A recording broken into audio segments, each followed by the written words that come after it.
Hi guys, so this is my dinner. Actually no, it's not a complete dinner. मैं video में आगे बताऊंगी मैं ऐसे क्यों बोल रही हूँ।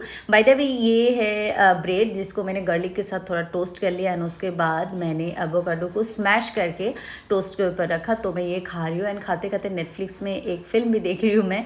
And as you can see, video भी कर रही हूँ मैं मिरर में, आप मुझे देख सकते हैं। तो क्या हुआ, खाने के बाद ना लेट नाइट मुझे बहुत भूख लगा और मैंने भूख को कंट्रोल किया बहुत टाइम, बट मेरे से नहीं हुआ। एंड रात को उठ के मैं मैगी बनाई। मैगी खाने के बाद ही मुझे नींद आया। By the way guys, this corner is my like most favourite corner in my house. And या गाइस, बाय, गुड नाइट।